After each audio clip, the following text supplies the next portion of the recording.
Manneen barnootaa hedduun Oromiyaa keessaa sababa ajjechaa waraana Biltsiginnaan raawwatamuu fi mooraa waraanaa taasifataniin cufamuun osoo beekamuu Biltsiginnaan akka qaamni biraan barnootatti gufuu ta'etti afaan faajjii uumuu itti fufe. Jaal Haqaafan Fayyeeraa waan qindeeffate qaba. Murni Biltsiginnaa bu'aa warraaqsa qeerroo fi qarree Oromoo butee aangootti erga dhufe uummata Oromoo diinoomfachuun maqaa waraana bilisummaa Oromoo deeggartu jedhuun dararaa qaamaa saamicha hanga ajjechaa irratti raawwachaa jiraachuun ni beekama. Waggoottan ja'an kana keessatti gidiraa qe'een Oromoo keessummeessaa jirtu keessaa tokko barattoonni carraa barnootaa dhabuu fi rakkoo nageenyaan barnoota addaan kutuudha. Sababoota barattoonni mana barumsaa dhaquu dhiisuu fi addaan kutuu ammoo sababa rakkoo nageenyaa qofa osoo hin taane waraanni Biltsiginnaa manneen barnootaa maadheeffachuuti. Waraanni faashistii PP manneen barnootaa mooraa godhatan ammoo amaloota aadaa fi safuu hawaasaa cabsu barattoota irratti raawwachuu kitaaba kutanii irra rafuu teessuma barattootaa dhimma biroof itti fayyadamuu fi tasumaayyuu barnoota akka keessatti hin barannee dhorkuunfaa keessatti argama. Har'a Biltsiginnaan badii ofii hojjete barattoota mana barumsaa irraa dhorkee dhokfachuun akka waa waraanni bilisummaa Oromoo manneen barnootaa gubuun barnoota dhorkeetti soba dhugeessee yeroo dubbatu argina. Mootummoota gamtoomaniitti dhaabbanni mirga daa'immaniif falmu UNICEF ibsa baatii caamsaa keessa baaseen beeksiseetti Impaayera Itoophiyaa keessatti barattoonni miliyoona 8.85 rakkoo nageenyaaf mana barumsaa alaa akka ta'an akeekee jira. Haa ta'u malee gareen sobuun amala itti ta'e Biltsiginnaan karaa hoogganaa waajjira barnootaa godina Kaaba Shaggar BBC Afaan Amaaraaf akka himetti manni barnootaa 229 gubachuun 217 sababa rakkoo nageenyaan cufamuu fi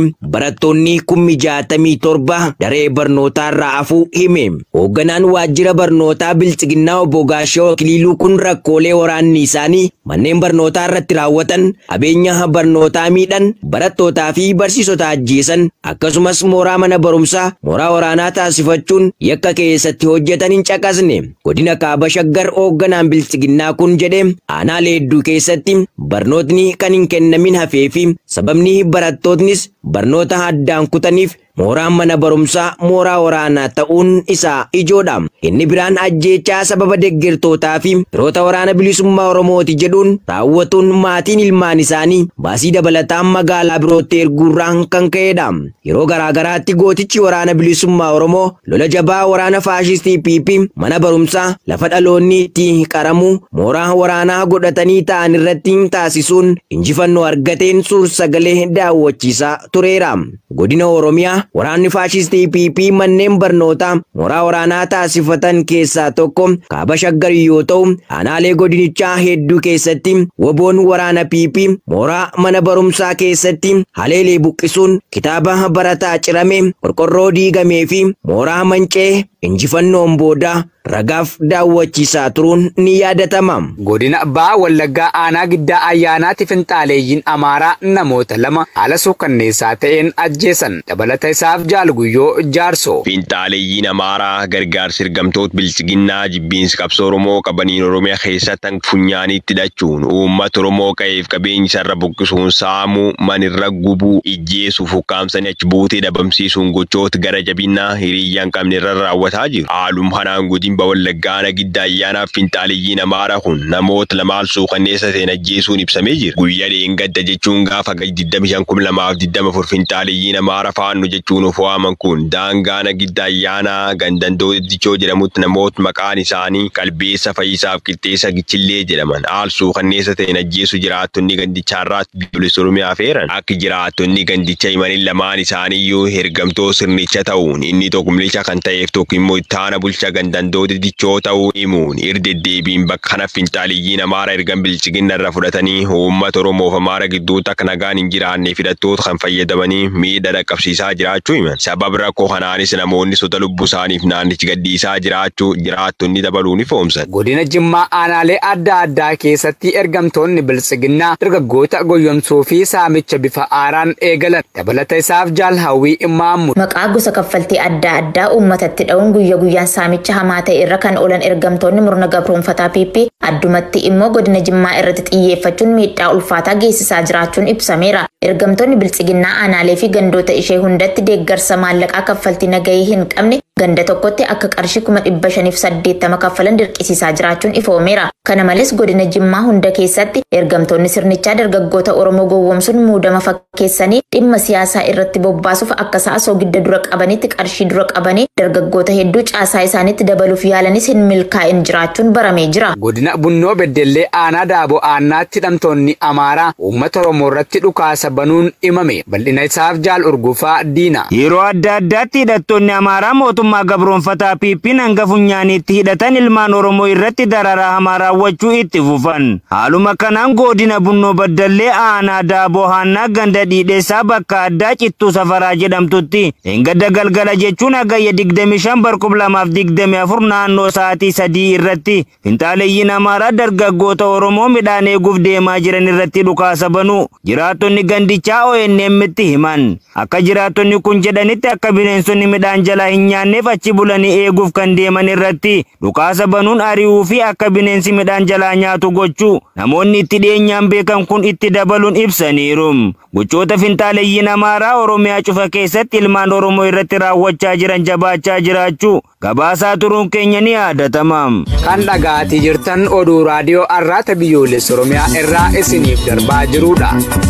Godina Qellem Wallaggaa aanaa Awwaa Galaanitti miseensi raayyaa ittisa Impaayera Itoophiyaa tokko gooticha waraana bilisummaa Oromootti harka kennachuun himame. Dabalata isaaf Jaal Heeraan Gameessa. Lola qindaa waraanni bilisummaa Oromoo kan jaarmiyaa Aabaa Waboo jalatti taaligamu humna weerartuu Piippii irratti haleellaaf weerara guutuu Oromiyaatti guyyuu taasisaa jiruun loltoonni sirnichaa murni biltsiginnaa qarree kufaatirra jiraachuu hubatan rifaatuu guddaa keessa seenuun gooticha waraana bilisummaa Oromoo harka kennachuu jabeessaniiru. Hagayya 25/2024 godina Qellem Wallaggaa ona Awwaa Galaan ganda Canqoo jedhamu irraa miseensi raayyaa ittisa Impaayera Itoophiyaa tokko kan sabaan Oromoo ta'e sirna balfamaa biltsiginnaa ganuun hidhannoo guutuu waliin gooticha waraana bilisummaa Oromoo harka kennachuu hoogganni waraana bilisummaa Oromoo gamasii Arraata Biyyoolessa Oromiyaatti himaniiru. Akka miseensi loltuu biltsiginnaa gooticha waraana bilisummaa Oromoo harka kennate dubbatutti murni biltsiginnaa durarraa kaasee mooraa isaa afaan qawween tiksuuf jecha ilmaan Oromoo hundumaa qe'eef qabeenyaa isaaniirraa jumlaan guuruun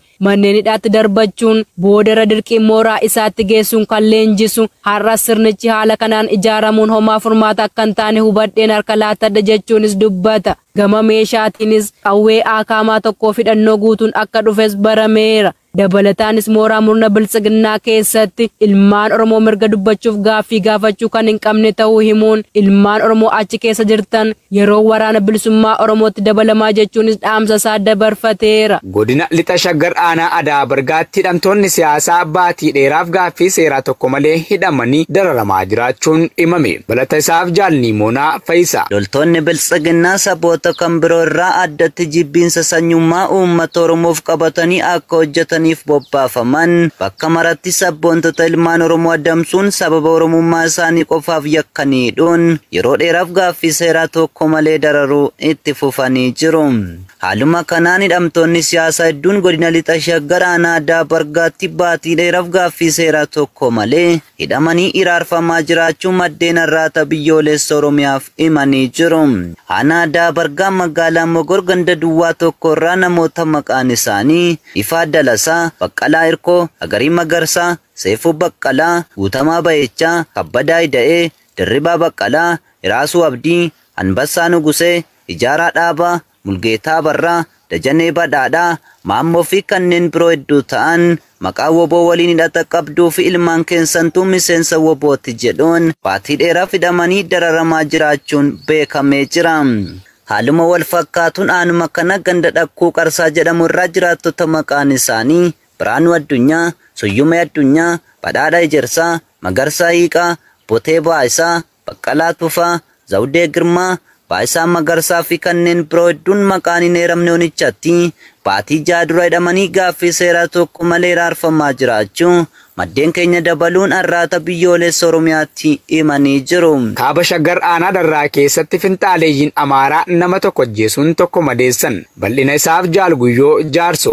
Bar bulchiis koloonela biyya matkees daangaan Oromiyaa kabaji dhabuun kallattii hundaan finxaaleeyyiin laf qabeenyaaf uummata Oromoo irra weerariiroo adda addaa banuun nageenya waasaa booressuun cinaatti namoota konkornootaan laakkaman qa'eef qabeenyi isaaniirra buqqisuun lubbuu hedduu galaafachaa jiru. Finxaaleeyyiin kun aanicha keessa deemanii qabeenyi amanis lammiilee nagaa ajjeesanis mangubanis akkasumas danda'a weerar lafa gaggeessanis qaamin paartiin bulched bilchiginna bira xiyyeeffannoo dhabuun inuma sirnichi mataan isaayyuu finxaaleeyyii waliin ta'ee uummatichi irra dararaan meesee jira. Akkaatum kanaa dhaga'i 25,2024 Kaaba Shaggaraana Darraa gandi lugoota caffee jedhamu keessa finxaaleeyyiin Amaaraa uummata irra dhukaas banuun qeerroo Nuura Ahmadiyyuu ajjeesanii qeerroo Aliyyuu Abbaad immoo madeessanii jiru. Ittum dabaluun osoo qabeenyi uummata saamuuf deemtu oboon zoonii giddu galeessa Oromiyaa uummachaaf firmachuun finxaaleeyyii Amaaraa irraa furajjeesuun hedduu madeessee hanga maarrabiitee guggugsee daangaa Oromiyaa keessa baasee jiraachuun beekama. Godina Abbaa Wallaggaa aanaa Guutoo Giddaatti hawaasa nagaa hidhuun cimee itti fufe.